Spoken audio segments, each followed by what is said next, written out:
The smell of pine smoke should have made me feel safe. That's what I remember most. Not the fear, not the cold, but that exact moment when I realized smoke from our own fire couldn't protect us from what was already inside the camp. I need to tell you something that happened to me 3 summers ago. I haven't talked about it much, not because people wouldn't believe me, but because saying it out loud makes it real again. And I'm not sure I'm ready for that. But maybe you are. My name's Mike, and I used to go camping alone all the time. Used to. I'd pack light, drive out to some forgotten stretch of state forest, and disappear for a weekend. No phone, no people, just me, a tent, and the kind of quiet that makes your ears ring. I loved it. Until Lon Ridge. Lon Ridge isn't the real name. I'm changing it for my own peace of mind. But it's a real place, deep in northern Maine. You won't find it on a map unless you know what to look for. A friend of a friend told me about it back in college. Said it was pristine, barely touched, and you'd be lucky to see another soul out there. He was right about that last part. I got there late Friday afternoon in July. The trail in was overgrown, more of a suggestion than a path. I hiked about 2 miles through thick pines and ferns that slapped against my legs. Eventually I found a clearing near a small ridge that overlooked a marshy pond. Perfect spot. I set up my tent, gathered wood, and got a fire going just as the sun started to dip. The sky turned that soft orange-pink color, and the pond went still as glass. I remember thinking, this is exactly what I needed. I cooked a simple dinner over the fire, beans, sausage, bread, the usual. The only sounds were the crackling fire and the occasional bird call. No wind, no rustling, just calm. Around 9 p.m., I heard the first loon call from across the pond. If you've never heard one, it's haunting. A long, wavering cry that echoes across the water. Beautiful, but lonely. I sat there listening, watching the stars come out one by one. That's when I noticed something odd. On the far side of the pond, maybe 200 yards away, I saw a faint light. At first, I thought it was a reflection. Maybe the moon catching water or a piece of metal. But it didn't move like a reflection. It stayed fixed in one spot, just above the tree line. A soft orange glow, like a lantern. I stared at it for a while, trying to make sense of it. Was someone else camping over there? The friend who told me about this place said nobody came out here. Still, it wasn't impossible. I decided not to worry about it. I turned in around 10:30 p.m. The temperature had dropped, and I was tired from the hike. I zipped myself into my sleeping bag and closed my eyes. Sleep came fast, but it didn't last. I woke up sometime in the middle of the night. No idea what time it was. My phone was off, buried in my pack, but something had pulled me out of sleep. A sound, faint, rhythmic, deliberate, footsteps. I held my breath and listened. Crunch, pause, crunch, pause. Someone was walking near my campsite. Slowly. My heart started to pound. I couldn't see anything through the tent walls, just the faint moonlight filtering through the fabric. The footsteps stopped, right outside my tent. I didn't move, didn't breathe. I could hear my pulse in my ears. Then a soft sound, a low, steady hum. Not a voice, not a tune, just humming. It was so quiet I almost thought I imagined it. But it was there, right outside. I don't know how long I lay there, felt like hours. Eventually the humming stopped. The footsteps started again, this time moving away from the tent. I waited until I couldn't hear them anymore. Then I waited longer. When I finally unzipped the tent flap and looked out, the campsite was empty. The fire had burned down to embers. The pond was black and still. No light on the far side anymore. No sign of anyone. I didn't sleep the rest of the night. I sat in my tent with my knife in one hand and my flashlight in the other. Every little sound made me flinch. When the sun finally came up, I felt relieved. Daylight makes everything feel safer, doesn't it? I crawled out of the tent, stretched, and took a look around. That's when I saw it. At the edge of my campsite, near the tree line, there was a small pile of stones. They hadn't been there the night before. I'm sure of it. They were stacked carefully, one on top of the other, about a foot tall. A cairn. Next to it, scratched into the dirt, were 3 words. I see you. I packed up in under 10 minutes. Tent, sleeping bag, everything. I didn't care about being neat or organized. I just wanted out. I hiked back to my car faster than I've ever moved through the woods. Kept looking over my shoulder the whole way. Never saw anyone. When I got home, I tried to rationalize it. Maybe it was another camper playing a prank. Maybe I was more tired than I thought and imagined some of it. But that cairn was real, and those words were real. A few weeks later, I was talking to the guy who told me about Lon Ridge. I mentioned what happened, trying to sound casual. He got quiet. Then he said, "You saw the light, didn't you?" I nodded. He sighed and told me that he'd heard rumors. People who camped there sometimes reported seeing a light across the pond, and a few said they woke up to footsteps. One guy said he found a cairn too. No one knew who was doing it, or why. Some thought it was a squatter. Others thought it was just local kids messing with campers. But nobody had ever actually seen anyone. I haven't been back. I still camp, but I stick to places with other people around now. Places where the silence doesn't feel quite so heavy. Because out there at Lon Ridge, I learned something. The woods don't just watch you.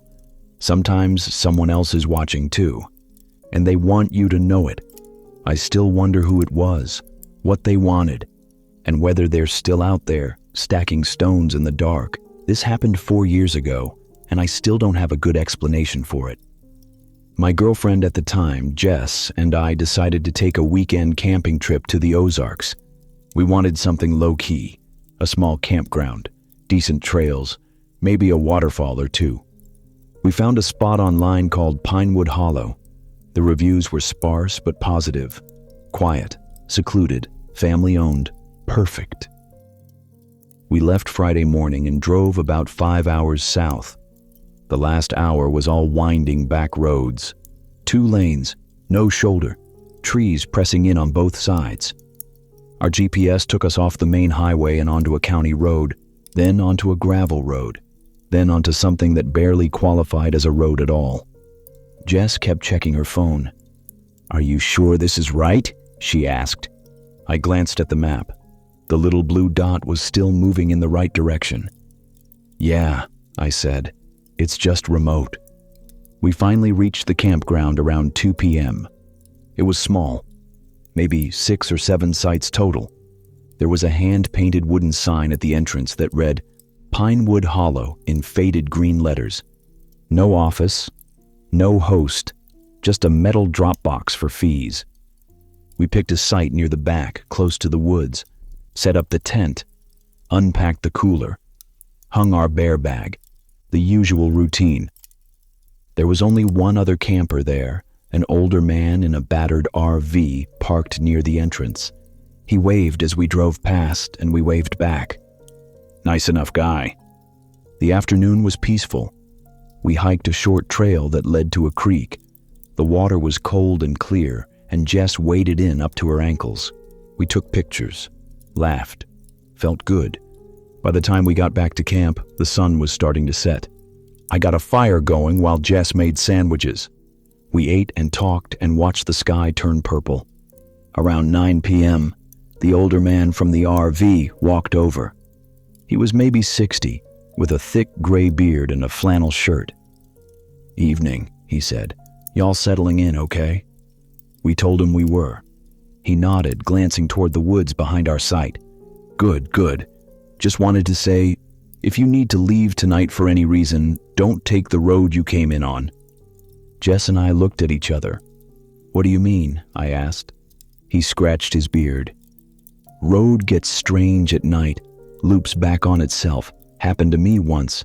Took me 3 hours to get out, and I swear I passed the same tree 4 times. He laughed, but it didn't sound funny. Just take the north access road if you gotta go. It's marked. You'll see it. Then he tipped his hat and walked back to his RV. Jess waited until he was out of earshot. That was weird, she said. I agreed, but we didn't think much of it. Old guy. Probably had one too many beers and got himself turned around. Happens. We stayed up a little longer, then crawled into the tent around 10:30 p.m. The woods were quiet. Too quiet, actually. No crickets, no birds, no wind, just nothing. I woke up around 1 a.m. to the sound of Jess sitting up. What's wrong? I whispered. I have to pee, she said, really bad. She unzipped the tent and stepped outside. I lay there waiting, staring at the ceiling of the tent. A minute passed, then 2. Then I heard her voice, sharp and confused. Babe, come out here. I grabbed my flashlight and climbed out. Jess was standing a few feet from the tent, staring toward the entrance of the campground. Look, she said, pointing. I followed her gaze. The RV was gone. The site where the old man had been parked was empty. Completely empty. No tire tracks, no trash, no sign anyone had been there. Maybe he left, I said. In the middle of the night? Jess said. Without us hearing? I didn't have an answer. We stood there for a moment, just listening. That's when I noticed something else. The wooden sign at the entrance. The one that said Pinewood Hollow. It was facing the wrong direction. When we drove in, it had been on our left. Now it was on our right. Jess saw it too. That's not right, she said quietly. I walked toward the entrance, shining my flashlight around. Everything looked the same, but it also felt off, like someone had rebuilt the campground from memory and gotten a few details wrong. Let's just go back to bed, I said. We'll figure it out in the morning.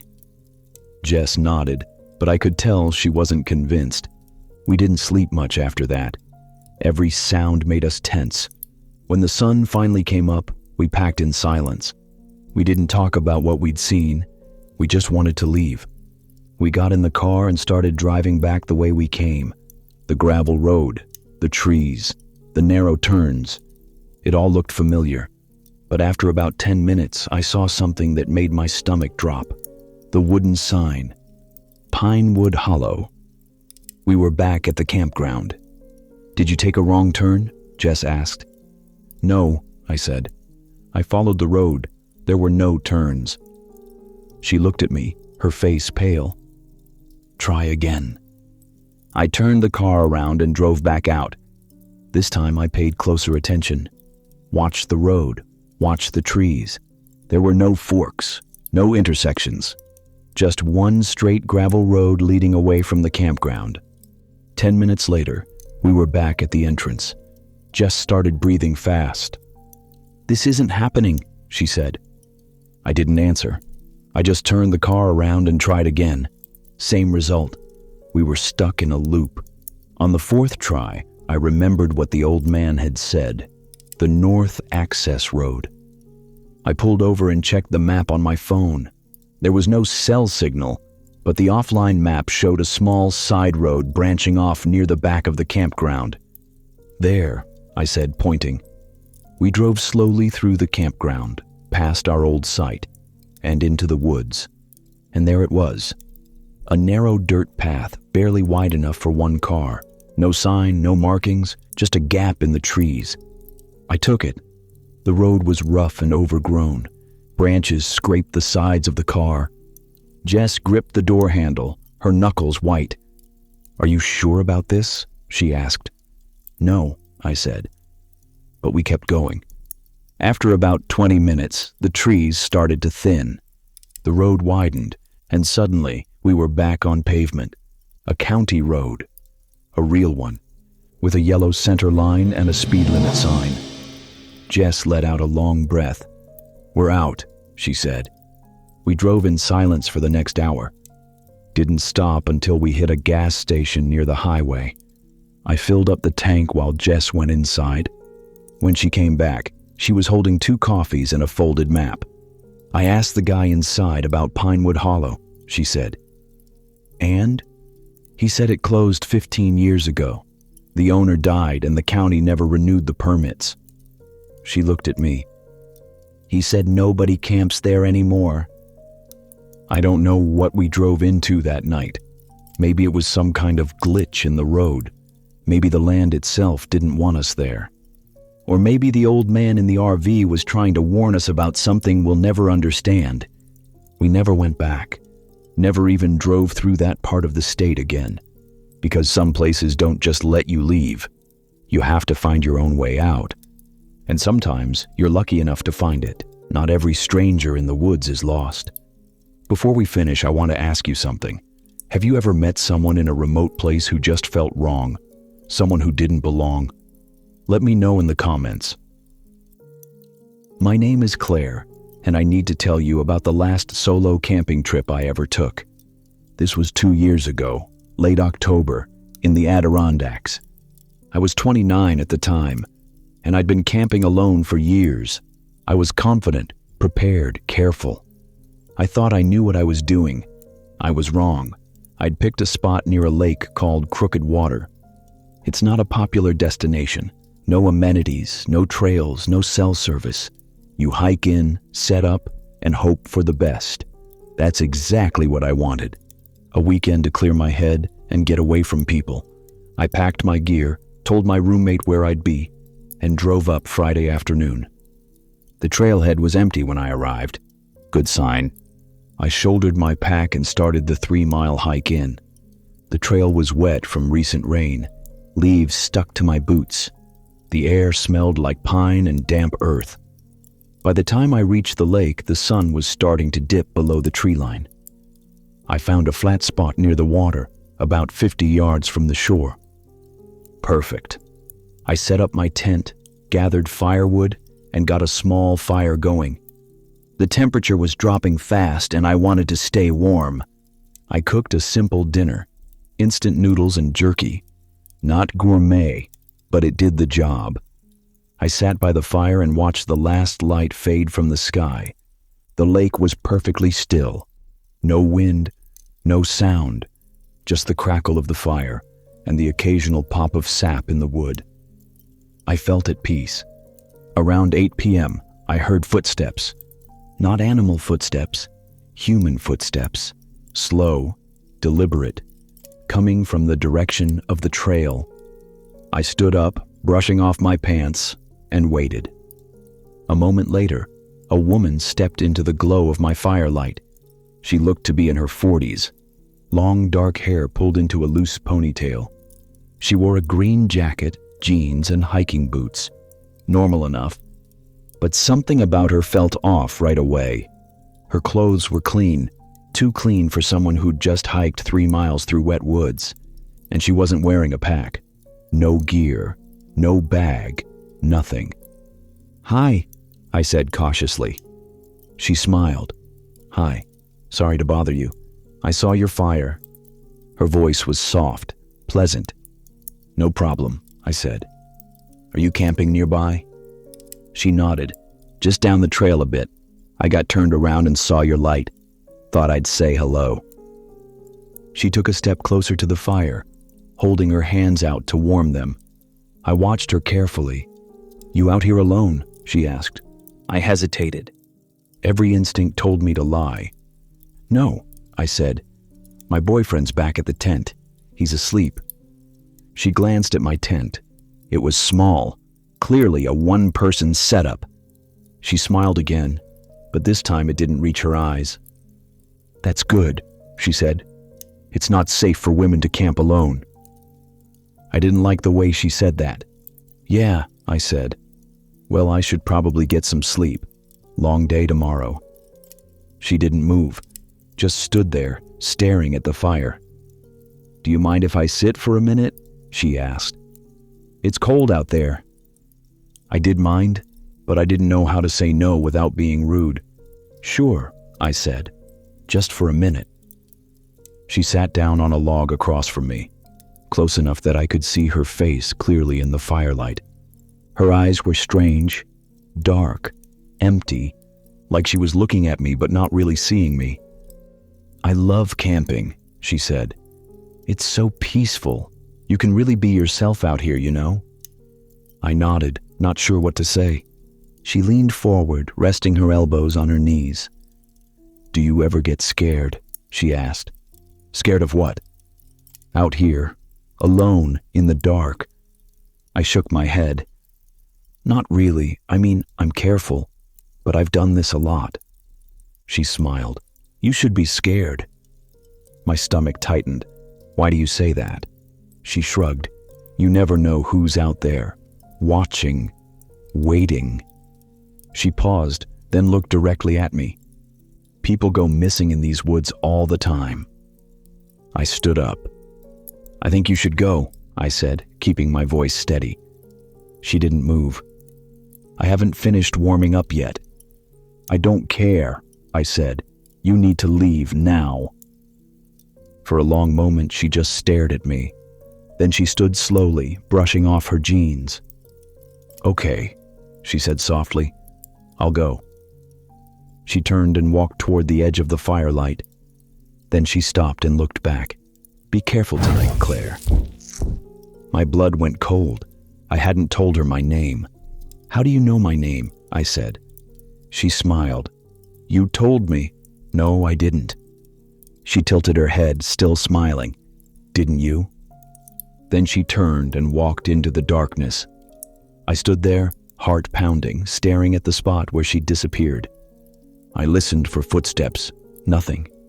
Just silence. I grabbed my flashlight and shined it into the woods. Empty. She was gone. I didn't sleep that night. I sat by the fire with my knife in my lap and my flashlight within reach. Every sound made me jump. Every shadow looked like a person. I kept replaying the conversation in my head. How did she know my name? Why didn't she have any gear? And why did she look so clean? When the sun finally came up, I packed as fast as I could. Didn't bother with breakfast. Didn't bother organizing my gear. I just threw everything into my pack and started hiking out. About halfway down the trail, I found something that made me stop. A green jacket. The same one the woman had been wearing. It was hanging from a low branch, like someone had placed it there deliberately. I walked closer. The jacket was soaked, covered in mud and bits of dead leaves, like it had been lying on the forest floor for days. I didn't touch it. I just kept walking. When I got back to my car, I called the ranger station, told them what happened. They said they'd send someone to check it out. A few days later, they called me back. They found the jacket, but they also found something else. About 100 yards from where I'd been camping, there was an old fire pit, and next to it, they found a small camp. No tent, no gear, just a tarp, some empty food wrappers, and a notebook.